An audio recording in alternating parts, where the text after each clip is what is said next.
So, dahil we are celebrating the Women's Month, ang ating pong pag-aaralan today ay about din sa kababaihan. Pero para po sa ating mga kalalakihan ngayong hapon, huwag po kayong mag-alala, ay para rin po sa inyo ito. So, ang salita ng Panginoon, we believe na nag-i-speak po para sa ating lahat, whether it is specified para sa mga babae or sa mga lalaki. Ayun, lahat po itong mensahe ng Panginoon ngayon hapon ay para po sa ating lahat. So bago po tayo mag-umpisa, tayo po muna ay manalangin sa ating Panginoon. Sige po, let's pray.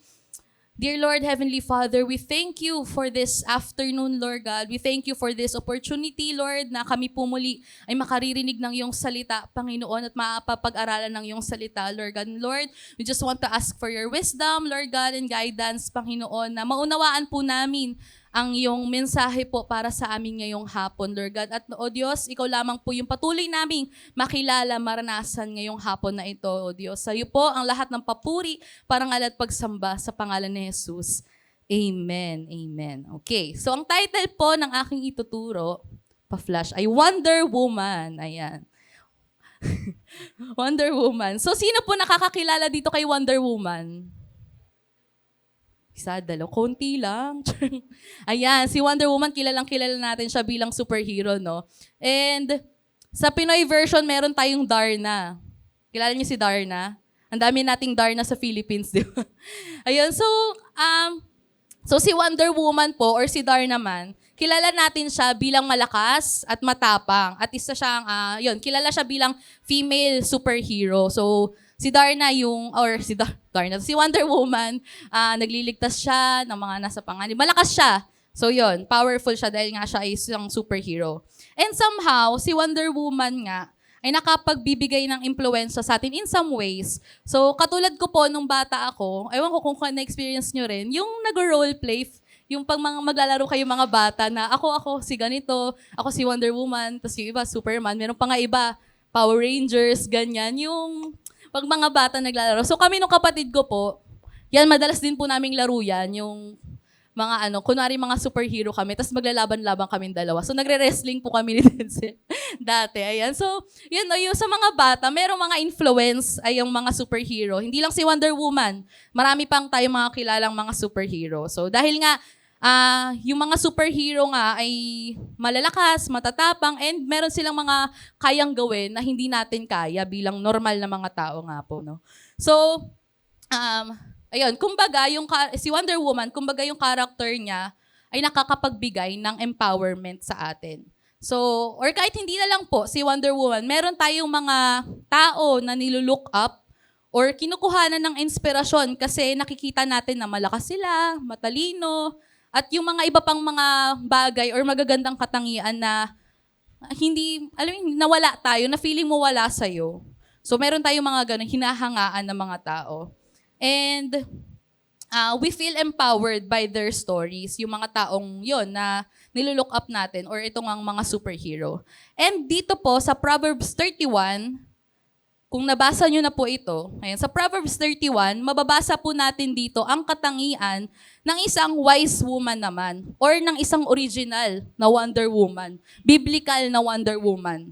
So at tingin ko po na kung paano tayo na-inspire sa character ni Wonder Woman or ng ibang superhero man or ng ibang tao na nilulook up natin, dapat na ganito din ang maramdaman natin as we read yung Proverbs 31 verse 10 to 31. So, I invite everyone po na buksan po natin ang mga Bibles or sa cellphone man yan. Ganyan, kasi di ko rin po siya sinama sa slide. So, basahin po natin ang Proverbs 31 verse 10 to 31. Okay, so basahin ko po sa Tagalog. Verse 10. Okay na po, no? Nakapagbukas na po ng Bible. Ayan, sige. Basahin ko po verse 10. Mahirap makakita ng mabuting asawa, higit sa mamahaling alahas ang kanyang halaga. Lubos ang tiwala ng kanyang asawa at saganang pakinabang ang makakamit niya. Pinaglilingkuran niya ang asawa habang sila'y nabubuhay, pawang kabutihan ang ginagawa at hindi kasamaan. Wala siyang tigil sa paggawa, hindi na halos nagpapahinga, humahabi ng kanyang telang lino at lana. Tulad ng isang barkong puno ng kalakal, siya ay nag-uuwi ng pagkain mula sa malayong lugar. Bago pa sumikat ang araw ay inihahanda na ang pagkain ng buo niyang sambahayan, pati na ang gawain ng mga katulong sa bahay. Verse 16, mataman niyang tinitingnan ang bukid bago siya magbayad. Ang kanyang naiimpok ay ipinagpapatanim ng ubas. Gayunmay naiingatan ng kamay at katawan upang matupad ang lahat ng kanyang tungkulin araw-araw. Sa kanya'y mahalaga ang bawat ginagawa. Hanggang hating gabi, makikitang nagtsatsaga. Siya'y gumagawa ng mga sinulid at humahabi ng sariling damit. Verse 20, matulungin siya sa mahirap at sa nangangailangan, bukas ang palad. Hindi siya nag-aalala, dumating man ang taginaw, pagkat ang sambahayan niya'y may makapal na kasuotan. Gumagawa siya ng makakapal na sapin sa higaan at damit na pinong lino ang sinusuot niya. Ang kanyang asawa'y kilala sa lipunan at nahahanay sa mga pangunahing mamamayan. Gumagawa pa rin siya ng iba pang kasuotan at ipinagbibili sa mga mangangalakal. Marangal at kapita-pitagan ang kanyang kaanyuan at wala siyang pangamba sa bukas na daratal. Ang mga salita niya ay puspos ng karunungan at ang turo niya ay pawang katapatan. Sinusubaybayan niyang mabuti ang kanyang sambahayan at hindi tumigil sa paggawa araw-araw. Iginagalang siya ng kanyang mga anak at pinupuri ng kanyang kabiyak. Verse 29, maraming babae na mabuting asawa, ngunit sa kanila'y nakahihigit ka. Mandaraya ang pang-akit at kumukupas ang ganda, ngunit ang babaeng gumagalang at sumusunod kay Yahweh ay pararangalan. And last, verse 31, ibigay sa kanya ang lahat ng parangal, karapat-dapat siya sa papuri ng bayan. Amen. So as we read these verses, yun sa umpisa, maaring makaramdam tayo na, grabe naman yun, grabe naman yung standard ng babae na yun, grabe naman yung ginagawa niya or yung character niya bilang isang babae. So maaring pwedeng nasa isip natin, ang hirap naman yan, hindi ko kaya yan, or hindi ko magagawa yan, hindi ko mapapantayan yan. Yun, ang hirap naman yan. So ako po, personally, every time na, noong una ko po itong nabasa, and every time na nababasa ko ito, yun din po yung lagi pumapasok sa isip ko na, grabe naman standard nito, pakahirap naman yan. Yung parang pag tinitingnan ko yung sarili ko, ang layo-layo ko doon sa ganyan. Na parang if ever man, parang wala pa ako doon sa kalingkingan nung sinasabi dito sa Proverbs 31 na ito. And alam ko kayo din, baka meron din kayong meron kayong initial reaction kung ano yung tingin nyo dito sa babae sa Proverbs 31. So, pero ito pong Proverbs 31 na ito, yung binasa po natin, I don't think na ito yung gusto nitong iparamdam sa atin. Yung parang ma-insecure tayo, ma-discourage tayo kasi parang ang imposible namang gawin nun. Parang ang perfect naman ng babae na yun. So, I don't think na ito yung gusto nitong iparamdam sa atin. And na ito yung intensyon ng passage na ito na ma-insecure nga po tayo or ma-discourage. And I think that we are supposed to see the wise woman or treat this passage as an inspiration. So the wise woman of Proverbs 31 is meant to move us para isabuhay yung mga natutunan natin doon sa passage po na binasa natin.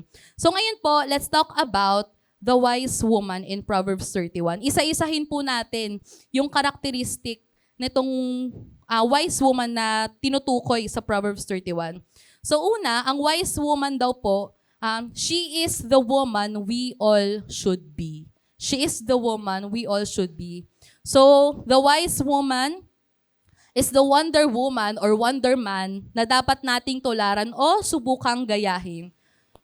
So now women and girls are usually the ones who go to Proverbs 31 and say, here's the kind of woman I'm supposed to be. So kadalasan po itong Proverbs 31 ay binabasa ng mga kababaihan and na parang nagiging standard siya na ito dapat ako bilang babae. Ganito dapat ako. Pero alam niyo po ba na itong passage na ito, it is first written to teenage boys about the kind of girl they should find and marry. Kasi ito pong Proverbs 31 verse 10 to 31 ay isinulat, ay galing sa perspective ng isang ina para sa kanyang anak na lalaki. So, ang nagsulat po nito ay isang ina, ang nanay po ni King Lemuel. So, King Lemuel's mom is speaking to him. So itong passage po na binasa natin kanina ay maaaring para sa dalawang audience or may dalawang paraan para on how we should hear this passage. So para sa mga lalaki, maaaring ang message na ito ay, this message could be, this is the kind of girl you should look to find and marry. Or para sa mga babae naman, the message could be that this is the kind of girl I should be. So this afternoon, we will focus po muna dun sa message na ang wise woman is the woman we all should be. So, yon. With that in mind, ano ba yung mga katangian ng wise woman? So, una, the wise woman is valorous. Tama ba ako ng pagkakabigas? Valorous. So, verse 10, ang valorous po ay matapang, yon, magiting, o malakas ang loob. Yun, no? So, sa English translation po kasi, sabi sa verse 10, a wife of noble character who can find, she is worth far more than rubies. A wife of noble character who can find, she is worth far more than rubies. So, at ang Hebrew word daw po for noble ay madalas gamitin sa Old Testament as a military term. It is used to describe fearless warriors. Kaya, valorous yung wise woman sa verse 10. So, the wise woman in Proverbs 31 is courageous and determined and doesn't run away in fear. So she is like a female superhero, courageous, noble, and a mighty warrior. So tayo rin po ba? Matapang din po ba tayo, malakas ang loob? So yun po, no? Yun yung isa sa mga katangian niya. Second, she is also trustworthy. Sabi sa verse 11 to 12, lubos ang tiwala ng kanyang asawa at saganang pakinabang ang makakamit niya. Pinaglilingkuran niya ang asawa habang sila'y nabubuhay, pawang kabutihan ang ginagawa at hindi kasamaan. So yun po yung sa verse 11 to 12 na sinasabi na mapagkakatiwalaan ang wise woman. So, may isang scholar and theologian na si Tremper Longman III. He translated itong verse 11. Sabi niya na, her husband entrusts his heart to her. Then he adds, the heart stands for one's core personality and not specifically emotions. It means that the husband is confident to make himself totally vulnerable to her. He trusts her to follow through and take care of him and the household. So, yung tinutukoy na babae dito sa Proverbs 31 ay mapapagkatiwalaan siya na yung asawa niya ay kayang maging totally vulnerable. Yun, yung masasabi niya lahat ng kanyang yun sa loobin, dun sa babae, sa wise woman, dahil nga siya ay mapagkakatiwalaan. So, sa mga kabataan, we should find yung a wife, we should find a husband who is completely trustworthy in the big things and small, katulad po nung tinutukoy sa wise woman. So, yun yung pangalawa. Number 3, the wise woman is also diligent. Diligent. Ayan. Verse 13 to 19, tinutukoy po dito na masipag po yung wise woman. So, basahin ko po muli. Wala siyang tigil sa paggawa, hindi na halos nagpapahinga, humahabi ng kanyang telang lino at lana. So, tulad ng isang barkong puno ng kalakal, siya ay nag-uuwi ng pagkain mula sa malayong lugar. Bago pa sumikat ang araw, ay nihahanda ng pagkain ng buo niyang sambahayan. Pati na ang gawain ng mga katulong sa bahay. Mataman niyang tinitingnan ang bukid bago siya magbayad. Ang kanyang naiimpok ay pinagpapatanim ng ubas. Gayon may naiingatan ng kamay at katawan upang matupad ang lahat ng kanyang tungkulin araw-araw. Sa kanya ay mahalaga ang bawat ginagawa. Hanggang hating gabi, makikitang nagtsatsaga. Siya ay gumagawa ng mga sinulit at habi ng sariling damit. So, sobrang hardworking po nung woman na tinutukoy dito sa Proverbs 31. Ganon din ba tayo? Kaya ba natin yun? Na araw at gabi talaga siyang nagtatrabaho. Sobrang sipag niya. At sobrang sipag niya na mag-asikaso or mag-serve sa kanyang pamilya. So, binanggit din po dito na the wise woman works with her hands to process wool and flax.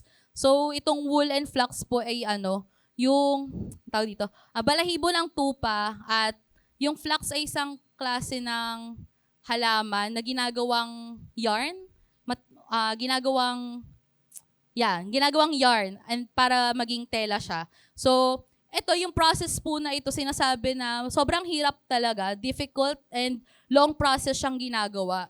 So dahil tatanim pa yung flax, i-harvest, so para marami pang process para siya maging tela. And so sa madaling salita, it's a long process, but the end result is the strongest natural fiber in the world.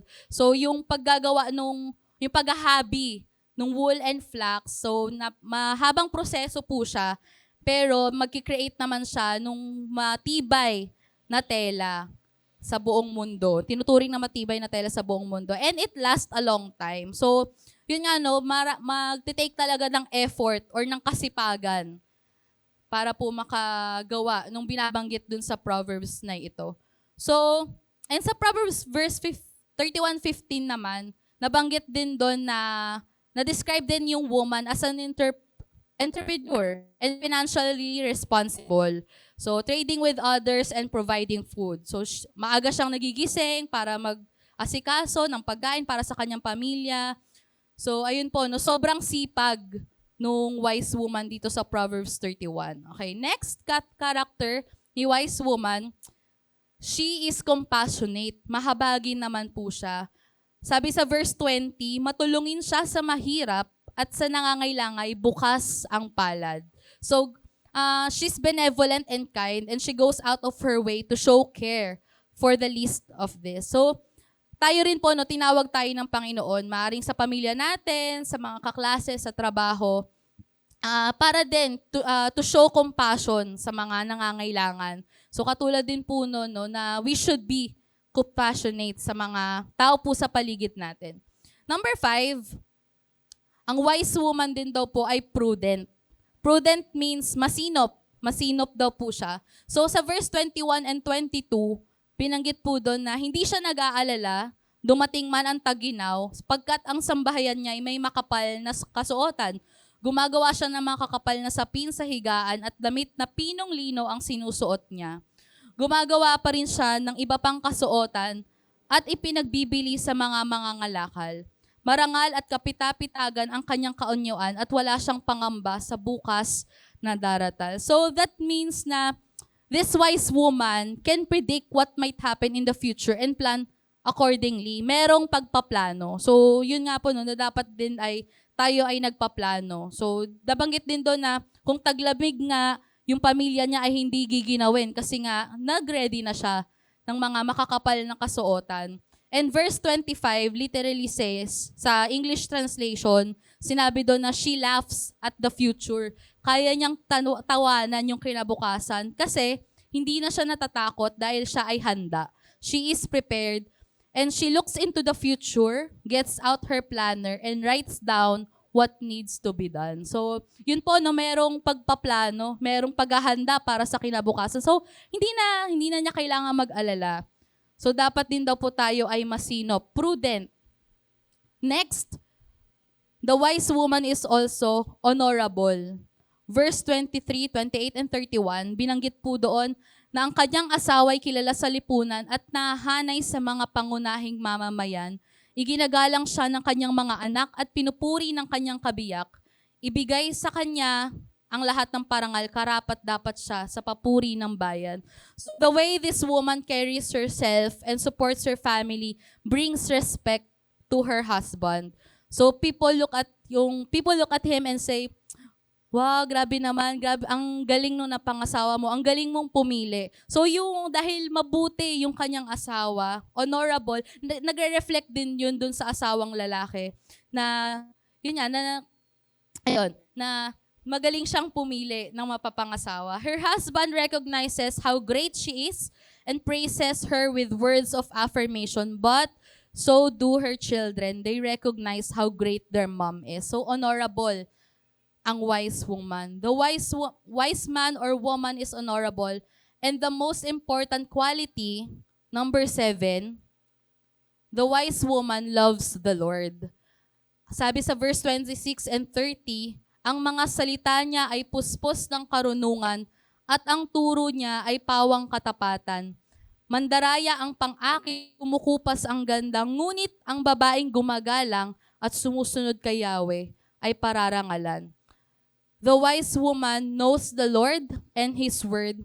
And hindi lang siya magaling at giving advice. Hindi lang magaling ang wise woman sa pag-a-advise, but also, she is good at pointing her husband and son to the scriptures and what God says. Also, tinutukoy din po sa verse 30 na hindi lang puro ganda, yung outward beauty, hindi lang puro yung strength, physical strength, but everything is all about an inward love for the Lord, na napakahalaga na merong pagmamahal sa Panginoon. So, the wise woman, yun mga nabanggit po natin kanina. The wise woman is valorous, matapang, trustworthy, mapagkakatiwalaan, diligent, masipag, compassionate, prudent, masinop, honorable, and she loves the Lord. Madali po ba? Kaya po ba nating i-check lahat yon?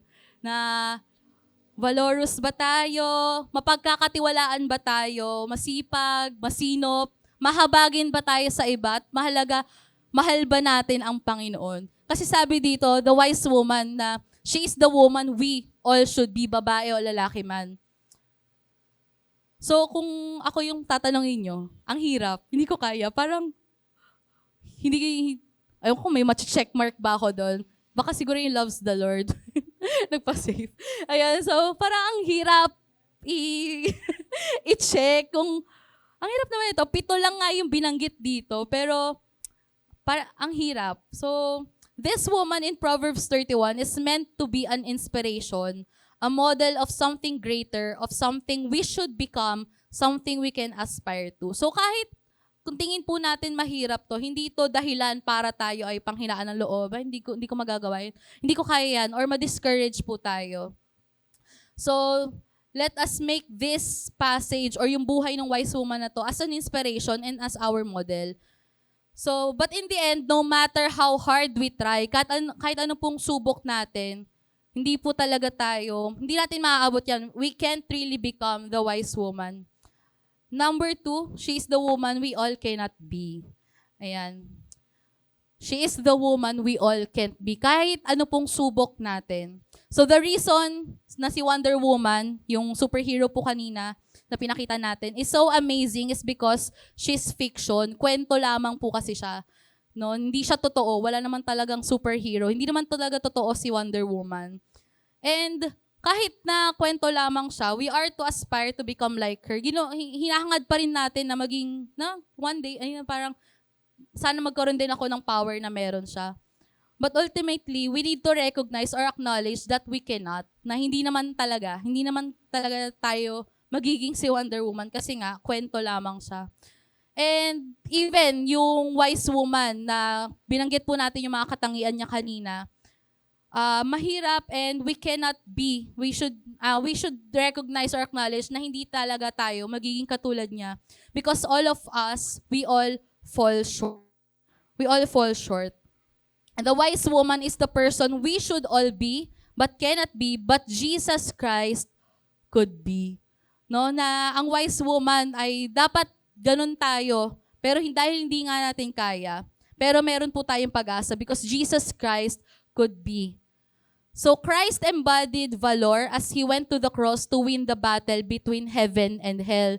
Pinakita ng Panginoon yung pagiging valorous nung siya ay namatay sa krus para to win the battle between heaven and hell, para po tayo iligtas. Christ was trustworthy, diligent, and compassionate, healing the blind and the lame and caring for the least of this. So, ayun po, nakita po natin, nabasa po natin sa ating mga Biblia kung paano po talaga nagpagaling ang Panginoon, paano pinakita ng Panginoon yung compassion niya sa ating lahat, and how He was trustworthy and diligent. Also, Jesus Christ was prudent, masinop ang Panginoon. He saw His path would lead Him to the cross and He walked it anyway. He died the most shameful death to honor His Father in heaven, who then honored Him. Prudent ang Panginoon, honorable ang ating Panginoong Jesus. And most importantly, Christ did it all because He loved His Father and He loves us. So, yung model talaga po natin ay ang Panginoong Jesus. Amen ba? Na yung mga bagay na yun, na yung 7 bagay na mga katangian kanina ng isang wise woman, nagawa yun lahat ng Panginoong Jesus. So, The wise woman is the woman we all should be but cannot be, but because of Christ, she is the woman we are all becoming. Dahil sa Panginoong Jesus, the wise woman, she is the woman we are all becoming. So if you repent of your sins and believe in Jesus, if you confess or if you admit na hindi ka naman talaga si Wonder Woman or hindi ka naman talaga si Superman, and in fact, you are broken and that you need Savior Jesus, indeed, the Lord will rescue you. So the Bible tells us that everyone who knows Christ is a part of His bride, the church, the noble bride. And ito pong Proverbs 31 po pala, ito ay last chapter ng Proverbs. So I think that this last chapter of Proverbs paints a picture of not only who we should become, but who we will become. Na itong Proverbs 31, yung binasa po natin kanina, hindi lang niya tinutukoy na kung ano dapat tayo, but it is telling us, the Proverbs tells us that ano yung magiging tayo, who we will become. So remember how the wise woman clothes herself with fine linen. Nabanggit po doon sa Proverbs 31 verse 22 kanina, na gumagawa siya ng makakapal na sapin sa higaan at damit na pinong lino ang sinusuot niya. So pinong lino, fine linen ang sinusuot ng wise woman. Kasi sa Revelations 19, si Prophet John, binigyan niya tayo ng glimpse of what the people of God will be when we're finally united with Christ. Tayo rin po, we will be a bride clothed in fine linen, katulad po ng wise woman. So, basahin ko po sa Revelations 19 verse 6 to 8.